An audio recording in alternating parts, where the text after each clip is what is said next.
What Bengal thinks today, India thinks tomorrow. ঊনবিংশ শতকের Europe, কারখানার চিমনি দিয়ে ধোঁয়া উঠছে, রাস্তায় কালি মাখা মুখে ক্লান্ত শ্রমিকেরা ঘরে ফিরছে, মেশিনের গর্জনে ঢাকা পড়েছে মানুষের হাহাকার। ধনী বুর্জুয়া শ্রেণী রাজমহল বানাচ্ছে সোনার ইট দিয়ে, আর গরিব প্রলেতারিয়েত ঘাম ঝরাচ্ছে কয়লার মতো ঘুটঘুটে অন্ধকারে।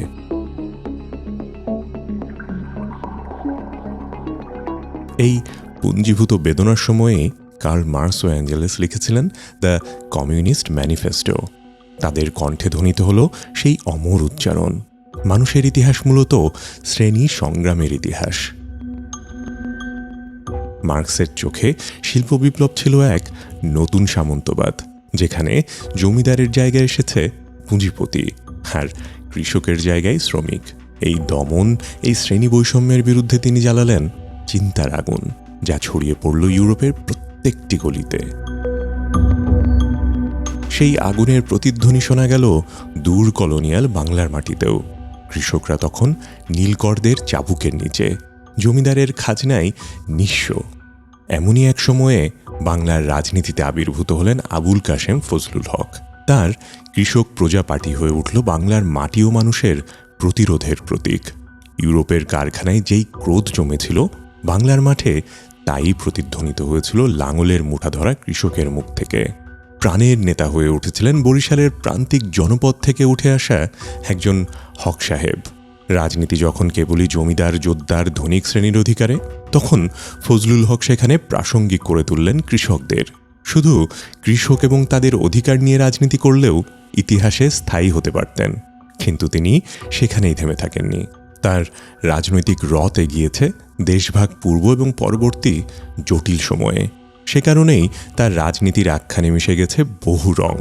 ইতিহাসের কুর্সিতে দাঁড়ানো এই মহানায়কের ভেতরেও আছে দ্বন্দ্ব, যন্ত্রণার স্রোত, আলো ও অন্ধকারের ছায়া, যিনি একসময় নিজেই বলেছিলেন, আমি বাংলা ও পূর্ব পাকিস্তানের জীবন্ত ইতিহাস। হয়তো ঠিকই বলেছিলেন তিনি, কিন্তু এখানেই কিছু প্রশ্ন থেকে যায়। যিনি বাংলার কৃষককে রাজনীতিতে এনেছিলেন, শেষ পর্যন্ত কি তিনি তাদের হাত ধরে রাখতে পেরেছিলেন? ফজলুল হকের রাজনৈতিক দৃষ্টিভঙ্গি কি শুধুমাত্র মুসলিম সমাজের মধ্যেই সীমাবদ্ধ ছিল? মুসলিম লীগের কেন্দ্রীয় নেতৃত্ব ও ফজলুল হকের মধ্যে দ্বন্দ্বের মূল কারণ কি ছিল? 47-এর পর পাকিস্তানের রাজনীতিতে শেরে বাংলার ভূমিকা কতটা সক্রিয় ছিল? যুক্তফ্রন্টে কেন অংশ নিলেন, আর সেই সরকারই বা কেন ভেঙে গেল? সফলতার পাশাপাশি তার রাজনৈতিক ভুলগুলো আমরা কিভাবে বিচার করব? সার্চ অফ মিস্ট্রির আজকের পর্বে আমরা নতুন করে দেখব বাংলার এই মহানায়ককে, যিনি ইতিহাসকে পাল্টে দিয়েছেন, কিন্তু নিজেই রয়ে গেছেন ইতিহাসের রহস্য হয়ে।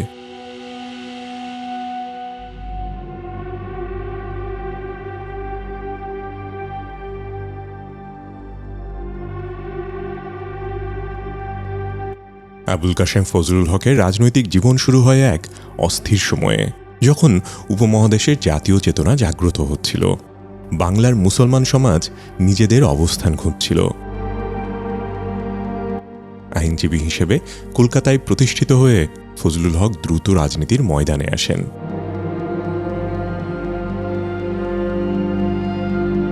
1906 সালে ঢাকায় অল ইন্ডিয়া মুসলিম লীগের প্রতিষ্ঠা সভায় তার উপস্থিতি ছিল ঐতিহাসিক।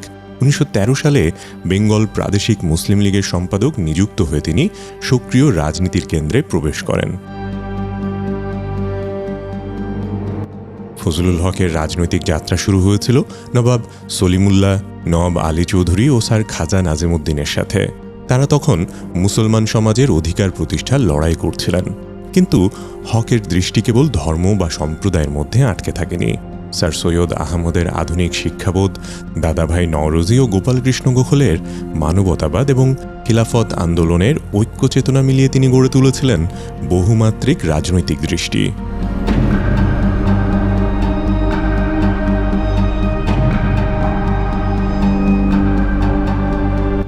কংগ্রেসে কাজ করার সময় তিনি হিন্দু মুসলমান ঐক্যের স্বপ্ন দেখেছিলেন। কিন্তু খুব শিগগিরই বুঝতে পারলেন বাংলার কৃষক, মজুর ও দরিদ্র মানুষের মুক্তির জন্য চাই ভিন্ন ধরনের নেতৃত্ব। তখন একদিকে বাংলায় জমিদার ও কৃষকদের মধ্যে সংঘাত চলছে, অন্যদিকে আবার শিক্ষিত মুসলমানরাও রাজনীতিতে বেশি সক্রিয় না। এমনই এক পরিস্থিতিতে হক সাহেব হয়ে ওঠেন ভূমি সংস্কার এবং ঋণ মুক্তির শক্তিশালী নেতা। 1930-এর দশকে তার কৃষক প্রজা পার্টি বাংলার দরিদ্র প্রান্তিক মানুষের আশ্রয়স্থল হয়ে উঠল।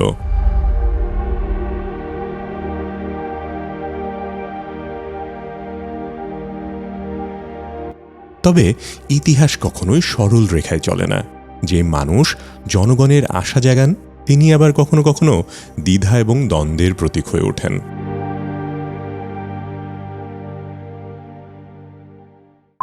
জীবনে আমরা সবাই কোনো না কোনো সময় কঠিন পরিস্থিতির মুখোমুখি হই। তখন মানসিকভাবে ভেঙে পড়া খুবই স্বাভাবিক। আমি নিজেও এমন এক সময় পার করেছি। তখন পাশে ছিল লাইফস্প্রিং। তাদের অনলাইন কাউন্সেলিং আমাকে মেন্টাল স্ট্রেংথ ফিরে পেতে সাহায্য করেছে। এখন দেশে বিদেশে অনেকের কাছেই তারা আস্থার প্রতীক। আর আজ তারা দাঁড়িয়েছে সার্চ অফ মিস্ট্রির পাশে। লাইফস্প্রিংয়ে আপনি বিশ্বের যে কোনো প্রান্ত থেকে প্রফেশনাল কাউন্সেলরদের সঙ্গে অনলাইনে যুক্ত হতে পারবেন। আমাদের প্রথম 150 জন দর্শকের জন্য রয়েছে বিশেষ অফার। SOM30 কোড ব্যবহার করলেই পাবেন 30% ডিসকাউন্ট।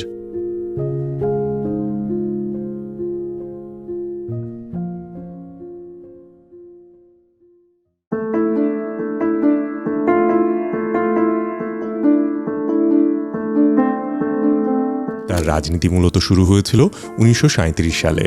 বঙ্গীয় প্রাদেশিক নির্বাচনে প্রজাদের নেতৃত্বে ছিলেন ফজলুল হক। তখন মুসলিম লীগের সঙ্গে জোট করলেও তার মূল লক্ষ্য ছিল বাংলার মানুষের ভাগ্য বাংলার হাতেই থাকতে হবে। কারণ মুসলিম লীগ জন্ম থেকেই এলিট ঘেঁষা পার্টি ছিল, তাই শেরে বাংলার মতন কৃষক প্রজার নেতার সাথে তখন থেকেই শুরু হলো দ্বন্দ্ব। এতে স্পষ্ট হয়ে যায় মুসলিম লীগের কেন্দ্রীয় নেতৃত্বের সঙ্গে তার চিন্তার বিস্তর ফারাক। এখানে মূল বিষয় হলো জিন্নাহ চেয়েছিলেন মুসলিম রাজনীতিতে একক নিয়ন্ত্রণ আনতে, আর ফজলুল হক চেয়েছিলেন আঞ্চলিক স্বায়ত্তশাসন।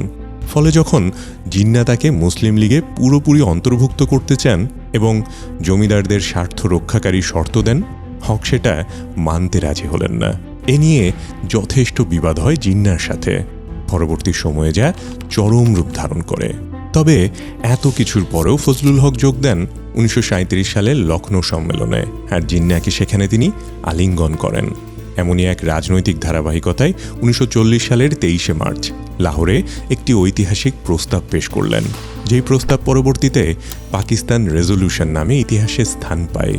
এবং সেই মুহূর্তে হক স্পষ্টভাবে বলেছিলেন, আমি 3,30,00,000 বাঙালি মুসলমানকে কোনো বাইরের কর্তৃত্বের অধীনে দিতে রাজি নই, যেখানে তিনি পাকিস্তানের ধারণাকে সমর্থন করেছিলেন, কিন্তু তার কেন্দ্রীয় কাঠামোর ভেতরে বাঙালির আলাদা পরিচয়ের স্বীকৃতিও চেয়েছিলেন। এই প্রসঙ্গে একটা কথা বলা উচিত। উপমহাদেশের রাজনীতিতে মুসলিম লীগের সঙ্গে যুক্ত হলেও শেরেবাংলা কংগ্রেসেরও একজন নেতা ছিলেন। দুই দলের সম্পর্ক প্রায় ছিন্ন হলেও শেরেবাংলা ছিলেন সেই দূরদর্শী নেতাদের একজন, যার প্রচেষ্টায় 1916 সালে লখনৌ চুক্তি হয়, যা ছিল কংগ্রেস এবং মুসলিম লীগের সহযোগিতার বিরল নজির। 1917 সালে হক সাহেব কংগ্রেসের যুগ্ম সম্পাদক নিযুক্ত হন এবং 1918 থেকে 1919 সাল পর্যন্ত দায়িত্ব পালন করেন কংগ্রেসের সাধারণ সম্পাদক হিসেবে। সেই অর্থে ফজলুল হকের বাঙালি আত্মমর্যাদার স্বীকৃতির রাজনীতি বোধহয় কংগ্রেসের সঙ্গেও হতে পারত, যদি না কংগ্রেস একটি র্যাডিক্যাল দলে পরিণত হবার পথ বেছে না নিত। গবেষকদের অনেকেই মনে করেন 1937 সালে কংগ্রেস শেরেবাংলার পাশে দাঁড়ালে ইতিহাস অন্যরকম হতে পারত। আবুল কাশেম ফজলুল হক শেরে বাংলা হয়ে ওঠেন মূলত লাহোর প্রস্তাব উত্থাপন করার পরে। তার ওই বক্তৃতায় মুগ্ধ হয়ে পাঞ্জাববাসীরা তাকে উপাধি দিয়েছিলেন শেরে বাঙ্গাল, অর্থাৎ বাংলার বাঘ হিসেবে। কিন্তু এই বাংলার বাঘের প্রতি সবসময় কেন যেন নেতিবাচক মনোভাব রাখতেন তৎকালীন কলকাতাপন্থী বুদ্ধিজীবীরা। বেঙ্গল লেজিসলেচার কাউন্সিলের সদস্য নির্বাচিত হওয়ার পর থেকে ঢাকা বিশ্ববিদ্যালয় এবং ঢাকায় একটি কৃষি কলেজ স্থাপনের উদ্যোগ গ্রহণ করেন ফজলুল হক। বঙ্গভঙ্গ হ্রদের বিনিময়ে ঢাকা বিশ্ববিদ্যালয় স্থাপন গৃহীত হলেও কৃষকদের উন্নয়নের জন্য কৃষি কলেজ স্থাপনের উদ্যোগ বাধাগ্রস্ত হয় কলকাতা বিশ্ববিদ্যালয়ের কারণে। পূর্ববঙ্গের পরিবর্তে কলকাতা বিশ্ববিদ্যালয়ের অধীনেই কলকাতার নিকটবর্তী শহরে এই কৃষি কলেজ বানানোর উদ্যোগ গ্রহণ করেন কলকাতা কেন্দ্রিক বুদ্ধিজীবীরা। ফলে বহুকাল আটকে যায় তার উদ্যোগ। এরপর 1938 সালে তার সরকার গঠন হয়, যেখানে প্রথমবারের মতন সরকারি চাকরিতে 60% মুসলমানদের সংরক্ষণের ব্যবস্থা করা হয়। পুলিশ নিয়োগে 50% মুসলমান বাধ্যতামূলক করা হয়, যা ছিল সেই সময়ে সামাজিক বৈষম্যের প্রেক্ষিতে এক বিপ্লবী পদক্ষেপ। কিন্তু এই নীতিগুলোর ভেতরেও জন্ম নেয় ধর্মীয় বিভাজনের নতুন প্রশ্ন। হক সাহেব কি তবে কলকাতার বুকে দাঁড়িয়ে কেবল মুসলিমদেরই স্বার্থ দেখছেন? একটু ভালো করে খেয়াল করলে দেখা যায় হক সাহেবের এই পদক্ষেপগুলোর পিছনে কিছু যৌক্তিক কারণ ছিল। ব্রিটিশ আমলে বাংলার প্রশাসন, শিক্ষা ও অর্থনৈতিক পরিসরে হিন্দু অভিজাত শ্রেণীর একচেটিয়া প্রভাব ছিল। 1931 সালের সেন্সাস রিপোর্ট এবং সাইমন কমিশনের রিপোর্টে দেখা গেছে বাংলার মোট জনসংখ্যার প্রায় 60% মুসলমান, অথচ সরকারি চাকরিতে তাদের অংশগ্রহণ ছিল 10%-এরও কম। শিক্ষা ও প্রশাসনের এই অসম বণ্টনই শেরেবাংলাকে নীতিগত পদক্ষেপ নিতে বাধ্য করেছে। তার যুক্তি ছিল এটি কোনো কমিউনাল ফেভার নয়, বরং প্রপোর্শনাল জাস্টিস, অর্থাৎ সংখ্যাগরিষ্ঠ জনগোষ্ঠীর ন্যায্য প্রতিনিধিত্ব নিশ্চিত করা রাষ্ট্রের কর্তব্য। 1938 সালের বাজেট বক্তৃতায় তিনি স্পষ্টভাবে বলেছিলেন, "The backwardness of the Muslim peasantry is not of their own making. It is the result of long neglect." Fazlul হক সরকার এ সময় আরেকটা গুরুত্বপূর্ণ কাজ করেন বিচার বিভাগ নিয়ে। 1938 সালেই বিচার বিভাগ আলাদা করার দাবি করেছিলেন শেরেবাংলা। সে সময় তিনি বাংলার পার্লামেন্টে প্রথম বিচার বিভাগকে নির্বাহী বিভাগ থেকে আলাদা করার প্রস্তাব উত্থাপন করেন। বলা যায় সেই সময়ে ভারতবর্ষ জানতে পারল বিচার বিভাগের স্বাধীনতা এবং প্রভাবের কথা। ব্রিটিশ সরকারের উদ্দেশ্যে তিনি বলেছিলেন, আপনার দেশে বিচার বিভাগ থেকে নির্বাহী বিভাগ আলাদা, তাহলে ভারতবর্ষে কেন নির্বাহী বিভাগ থেকে বিচার বিভাগ আলাদা হবে না? শেরেবাংলার জনপ্রিয়তা তার বিভিন্ন কাজের কারণে খুব দ্রুতই বাড়তে থাকে। 1938 সালে ঋণ সালিসি বোর্ড গঠন করে কৃষকদের ঋণ মুক্ত করা, 1939 সালে বঙ্গীয় প্রজাস্বত্ব আইন, 1940 সালে মহাজনী আইন পাশ করা এবং প্রাথমিক শিক্ষাকে অবৈতনিক এবং বাধ্যতামূলক করা, সব মিলিয়ে তিনি জনগণের মধ্যে ব্যাপক জনপ্রিয়তা অর্জন করেন। এই সময়টা শেরেবাংলার রাজনৈতিক জীবনের উজ্জ্বলতম সময় হিসেবে বিবেচিত হয়। এরপর ক্রমশই জটিল হতে থাকে ইতিহাস। রাজনৈতিক ঘূর্ণিপাকে কিছুটা হোঁচট খেতে হয় শেরেবাংলাকে। ফজলুল হকের রাজনৈতিক জীবনের কঠিনতম অধ্যায়ের সূচনা হয় এখান থেকেই। 1941 সালে যোগ দেন ন্যাশনাল ডিফেন্স কাউন্সিলে, জিন্নার পরামর্শ ছাড়াই। এতে ক্ষুব্ধ হয়ে জিন্না তার প্রতিদ্বন্দ্বী শিবির নাজিমউদ্দিন এবং সোহরাওয়ার্দীকে ব্যবহার করে তাকে ক্ষমতাচ্যুত করেন। আরেকদিকে জন হারবার্টের তত্ত্বাবধানে চলতে থাকে আর এক গোপন ষড়যন্ত্র। ফজলুল হক পরে লিখেছিলেন, আমার পদত্যাগপত্র আগেই তৈরি ছিল, আমাকে শুধু সই করানো হয়।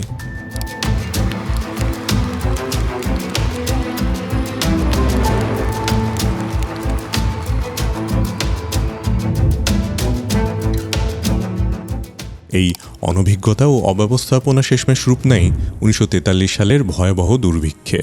সেই পরিস্থিতির জন্য দায়ী কে ছিল? গভর্নর, ব্রিটিশ প্রশাসন, নাকি বাংলার নিজস্ব রাজনৈতিক বিভাজন? ইতিহাস তা আজও নির্ধারণ করতে পারেনি।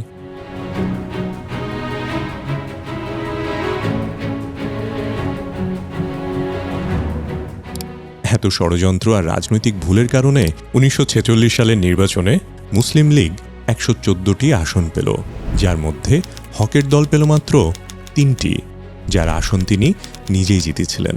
1946 সালের নির্বাচনে ভরাডুবির সময় থেকেই বাংলার রাজনীতি ধীরে ধীরে বঙ্গের বড় নেতাদের হাত থেকে সরে যায়। উত্তর ভারতীয় নেতৃত্বের কৌশলে বঙ্গের নেতাদের প্রভাব ফিকে হতে থাকে। নীতি নির্ধারক হয়ে ওঠেন নেহেরু, প্যাটেল ও জিন্না।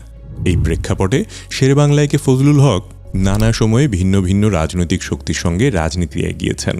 জীবনের শুরুতে নবাবদের মহলে থাকলেও তিনি কৃষক প্রজা পার্টি গঠন করেন। তার রাজনীতি ছিল কৃষক এবং প্রজাদের প্রতিনিধিত্বের উপর ভিত্তি করে। তৎকালীন বাংলায় প্রতি 10,000 মুসলমানের মধ্যে 8,000 ছিলেন কৃষক ও প্রজা। এজন্যই সাধারণ মানুষের মধ্যে তিনি আবেগের জায়গায় পৌঁছেছিলেন।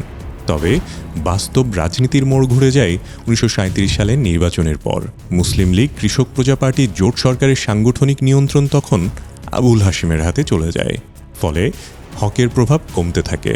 দ্বিতীয় বিশ্বযুদ্ধে ব্রিটিশদের সহযোগিতার প্রসঙ্গে জিন্নার সঙ্গে তার মতভেদ তীব্র হয়। জিন্না ছিলেন দর কষাকষির পক্ষে, আর হক নিঃশর্ত সহযোগিতার পক্ষে ছিলেন। এই বিরোধের ফলে মুসলিম লীগ তার উপর থেকে সমর্থন তুলে নেয়। ক্ষমতায় টিকে থাকার প্রয়াসে হক কংগ্রেসের দিকে হাত বাড়ান এবং শরৎ বসুর অনুপস্থিতিতে শ্যামাপ্রসাদ মুখার্জির সঙ্গে দ্বিতীয় কোয়ালিশন সরকার গঠন করেন। এই জোট মুসলিম লীগের কাছে বেইমানি হিসেবে প্রতীয়মান হয়। আবুল হাশিম ও সোহরাওয়ার্দী শেরে বাংলার বিরুদ্ধে ব্যাপক প্রচার চালান। এমনকি জিন্না সিরাজগঞ্জের জনসভায় বলেন, শেরে বাংলা হল বিশ্বাসঘাতক। এই রাজনৈতিক সংঘাত এবং ভুল সিদ্ধান্তের ফলে 1946 সালের নির্বাচনে কৃষক প্রজা পার্টি মাত্র 3টি আসন পায়, যেখানে মুসলিম লীগ পায় 113টি। এই সময়েই বাংলার বিভিন্ন স্থানে দাঙ্গা ছড়িয়ে পড়ে। সোহরাওয়ার্দী থেকে গান্ধী অনেকেই সক্রিয় ভূমিকা নিলেও শেরে বাংলার তেমন উপস্থিতি দেখা যায়নি। একেবারে দেশভাগের সময় বরিশালে গিয়ে হিন্দুদের দেশ ছেড়ে না যাওয়ার আহ্বান জানিয়েছিলেন তিনি, কিন্তু তখন তার কথা শোনার মতো অবস্থায় কেউ ছিল না। মানুষের মনে তখন ভয় আর আতঙ্ক।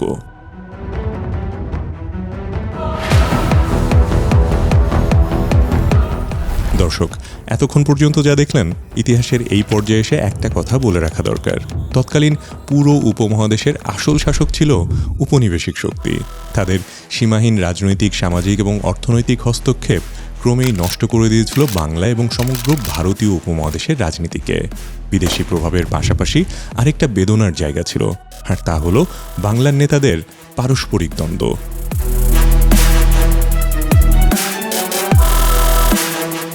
1940-এর দশকের বাংলা ছিল অগ্নিগর্ভ এক প্রদেশ। একদিকে খাদ্য সংকট, অন্যদিকে জাতীয়তাবাদের উন্মাদনা। এই অস্থির সময়ে বাংলার মাটিতে দাঁড়িয়েছিলেন 3 ভিন্নমুখী নেতা: শেরে বাংলা একে ফজলুল হক, হোসেন শহীদ সোহরাওয়ার্দী ও আবুল হাশেম। 3 জনই মুসলমান সমাজের ভবিষ্যৎ নিয়ে ভেবেছিলেন, কিন্তু তাদের পথ ভাগ হয়ে গিয়েছিল 3 দিকে।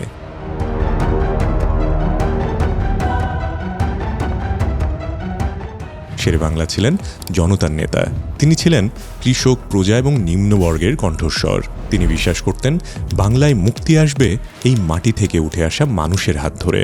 তাই 1937 সালের নির্বাচনের পর মুসলিম লীগের সঙ্গে জোট করে গঠন করেন কৃষক প্রজা পার্টির সরকার। তার দৃষ্টি ছিল স্বায়ত্তশাসিত বাংলার দিকে, যেখানে ধর্ম নয়, মানুষই হবে রাজনীতির কেন্দ্রবিন্দু। কিন্তু কলকাতার অন্দরমহলে তখন অন্য হিসাব চলছিল। সোহরাওয়ার্দী ছিলেন আধুনিক ও কৌশলী মানুষ। তিনি রাজনীতিকে দেখতেন প্রশাসনিক ক্ষমতার লড়াই হিসেবে। শেরে বাংলার প্রাদেশিক ভাবনাকে তার চোখে মনে হয়েছিল অতিরিক্ত আবেগ নির্ভর। এই 2 ধারার মাঝখানে ছিলেন আবুল হাশিম। তিনি এমন একজন আদর্শবাদী চিন্তাবিদ, যিনি ইসলামী সমাজে দেখতে চেয়েছিলেন নৈতিক পুনর্জাগরণের আলো।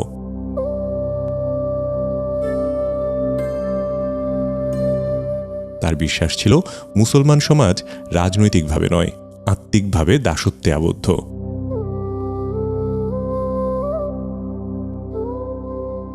ফলে 3 জনের পথ আলাদা হয়ে গেল এবং এক জায়গায় একত্র না হতে পারার সেই ব্যর্থতা তখন থেকেই বাংলার রাজনীতিতে বিভেদের বীজ বপন করে দিল।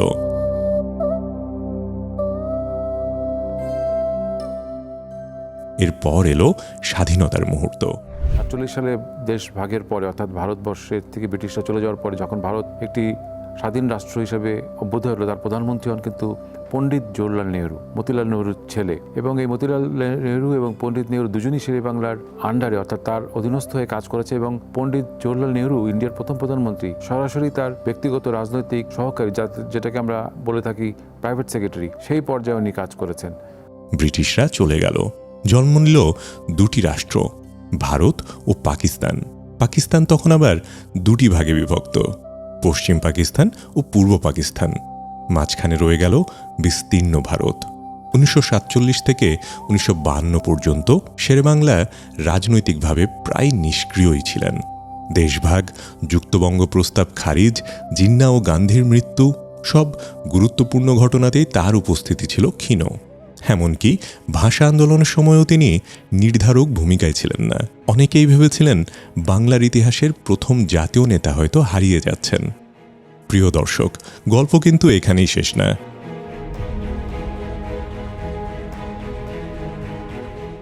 1954 সালে আবারও দৃশ্যপটে ফিরে এলেন শেরেবাংলা।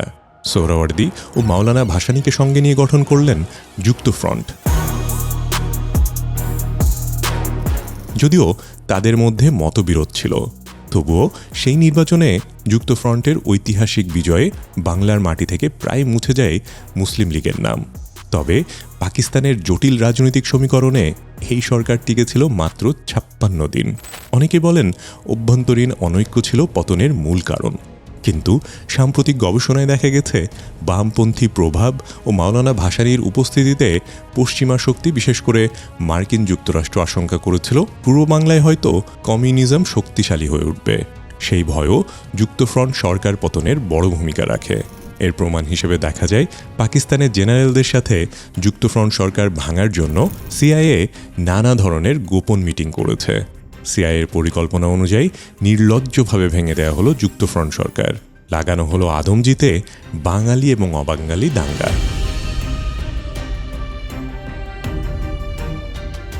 লেখক এবং গবেষক সৈয়দ আবুল মকসুদ বলেন, আদমজি দাঙ্গায় কমিউনিস্টদের ইন্ধন ছিল। কেন্দ্রীয় সরকারের এই অভিযোগে শুধু পাকিস্তান সরকারেরই লাভ হয়নি, যুক্তরাষ্ট্র ও যুক্তরাজ্যের সরকারেরও সুবিধে হয়েছিল। যে কারণে দুই সাম্রাজ্যবাদী শক্তির সাথে আরও ঘনিষ্ঠ হয় পাকিস্তানি সামরিক এবং বেসামরিক আমলাতন্ত্র। এমন এক ক্রান্তি লগ্নে শেরেবাংলা আবারও দেয়ালের মতো শক্ত হয়ে দাঁড়িয়ে থাকতে পারলেন না। তার মতো এমন একজন জাতীয় নেতার পতন বঙ্গের রাজনীতিতে রেখে গেল এক গভীর ছাপ। তার রাজনৈতিক জীবনের শেষ আঘাতটাও আসলো একই সময়ে। যুক্তফ্রন্ট জোটে তার বিরুদ্ধে অনাস্থা প্রস্তাব পাশ করা হয়। এক সময়ের সবচেয়ে প্রভাবশালী নেতা শেরেবাংলার রাজনৈতিক জীবনের পরিসমাপ্তি ঘটে প্রায় নিঃশব্দে।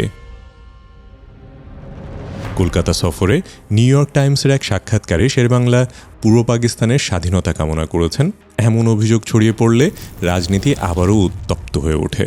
নানা ঘটনার ফলশ্রুতিতে কেন্দ্রীয় সরকার 1954 সালের 30 মে তার মন্ত্রিসভা বরখাস্ত করে। তার দীর্ঘ রাজনৈতিক জীবনের শেষ অধ্যায়ে তিনি ছিলেন একা। স্যার জন অ্যান্ডারসন একবার লিখেছিলেন, ফজলুল হক is the most uncertain quantity in Muslim politics, completely devoid of principle and trusted by nobody. Sherebangla একে ফজলুল হক ইতিহাসের কোন জায়গায় থিত আছে? এই প্রশ্নের উত্তর আমরা পাব যখন ফজলুল হক নিজেই বলেন, আমি জীবন্ত ইতিহাস। শেরেবাংলা আবুল কাশেম ফজলুল হক সেই মানুষ যিনি যুগের প্রতিটি পর্বে সংগ্রাম করেছেন। শেরেবাংলা একই সঙ্গে অল ইন্ডিয়া কংগ্রেসের সাধারণ সম্পাদক এবং অ্যাট দ্য সেম টাইম উনি অল ইন্ডিয়া মুসলিম লীগের প্রেসিডেন্ট ছিলেন। অর্থাৎ একই খেলোয়াড়, উনি আবাহনীরও ক্যাপ্টেন, মোহামেডান ক্লাবেরও ক্যাপ্টেন, অথবা যদি বলেন যে বিএনপির উনি সভাপতি, আওয়ামী লীগের উনি সেক্রেটারি জেনারেল। তো এরকম বিষয় ওনার দ্বারাই সম্ভব ছিল। তিনি ছিলেন একই সাথে কৃষকের বন্ধু, আবার মুসলিম লীগের চোখে বিভ্রান্ত নেতা। তিনি ছিলেন পাকিস্তান প্রস্তাবের প্রবক্তা, আবার পাকিস্তান রাষ্ট্র কাঠামোর সমালোচক। তিনি ছিলেন বাঙালির রাজনৈতিক ইতিহাসের মহানায়ক, আবার ভুলে যাওয়া অবহেলিত এক প্রবীণ রাজনীতিবিদও। জওহর সরকার তার স্মরণসভায় তাই বলেছিলেন, he was forgotten by history, yet his actions directed history at many levels. দর্শক, আপনাদের কি মনে হয় ইতিহাস আবুল কাশেম ফজলুল হককে কোন দৃষ্টিতে দেখবে? মনে রাখবে নাকি ভুলে যাবে?